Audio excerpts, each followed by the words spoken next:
touch. But we're not just the inspiration, but perhaps not creative or rooted.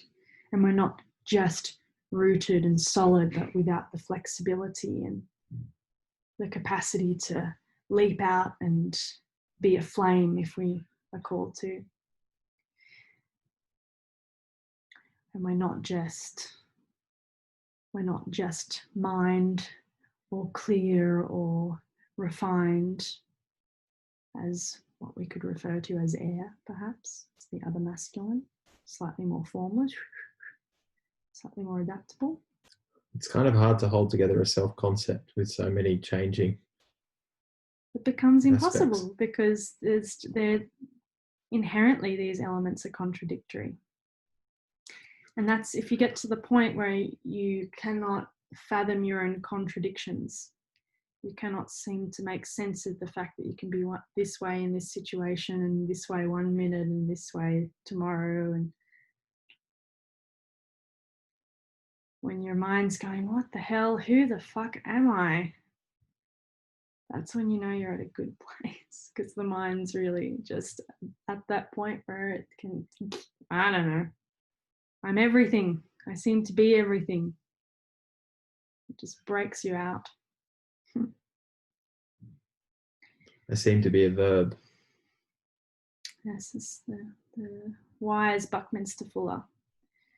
I don't know who I am. I seem not to be a noun, but I seem to be a verb. An evolutionary process. I'm a doing word. It's beautiful. You might notice that when you go into those different seasons or different flavors, that there are different thoughts. Have you ever noticed that if I'm in this passion, what's the quality of the thoughts? Or if I'm in this joy, how is it translated through the brain? And then you go, wow, okay, there's this. And it's just infinite, really. My grief, my turmoil, or the rage of Kali and how that is expressed. Yeah. Yeah. Or the articulation of the empty nothing going beyond all existence, how that is articulated. And if you do an exercise of poetry or something, or you write from those different states, you see that they're kind of these pre-existing archetypes that aren't really it's not a personality. It's something that really are these different flavors of being, and all of them have the potentiality of moving through you.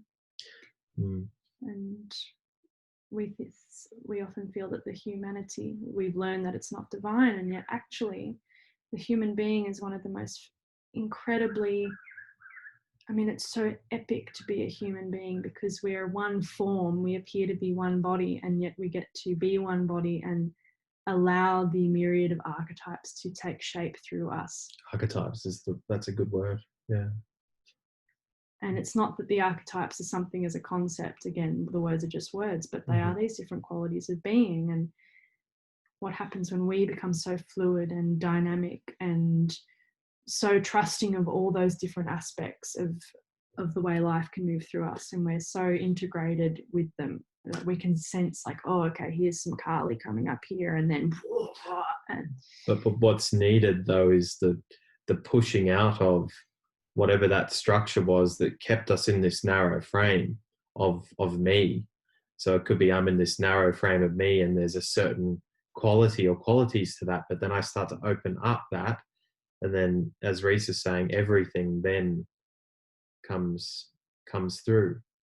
But we have to see, okay, there's a particular prism that I'm actually operating within, and that prism can actually open up, and it can be every color, every feeling, everything. Every color. And of course, it's all part of the one.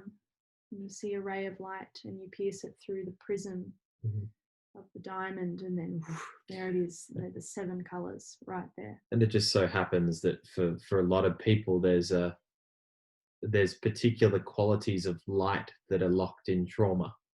For most of us have this, and this is what plays out with our relational stuff, what plays out with basically everything in terms of the human level.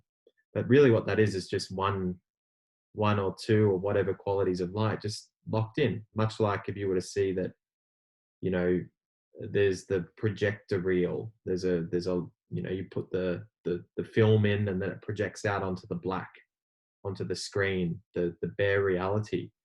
And then you just see at a certain point, well, I'm just playing the same damn thing. And then there's what we could call the calling, or, you know, or the urge to open up, the urge to awaken or to discover more. And then and that's very difficult, because this structure here has a hard time. There's a lot that has to happen there. And that even part of that opening is something to be embraced and enjoyed in that process, because there's no use in fighting it.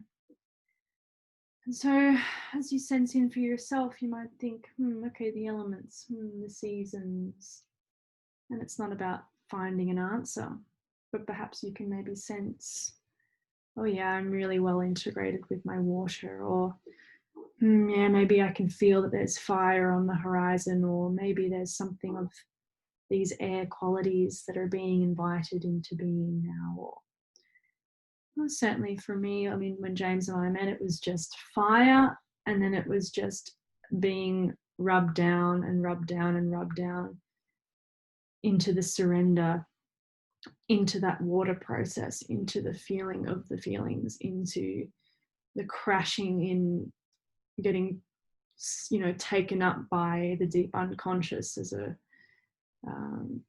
thunderstorm in the ocean, you know, and just being taken through these big tidal waves and sometimes thrown up against rocks, until there was an ability to just kind of allow the waters to be calmed and just, okay, not fight that I'm being asked to rest into the current and cease all other movements. And so it's not, oh, I'm one, but I need to be more of the others right now. That's not the point. The point is, where are you now? And where is the current pulling you? Where is the current inviting you to rest into? And it could be resting into something active or engaging, or it might be just resting into a complete letting go of everything, allowing it to be okay that everything is not okay, allowing it to be okay that none of it makes sense and your whole life is topsy-turvy and you've been pulled inside out and you've got parts that are appearing in bizarre places that seems like they should not be there. Yeah. So wherever you are in your own cyclical unfolding, whether it's being brought down one stream or another stream, or that you're opening up into a myriad of waterways and ecologies, and you know, you're ready to stretch into multi-dimensionality, or are you being called into one? I just want to say about no matter what it is you're entering on the spectrum of things, at the core of it is the same light, but it's easier to feel that it's light when it's joyful, or that where it's some kind of love, or where it's sweet. But actually in devastation too, and very, very painful experience, there's also a light that can be even more beautiful.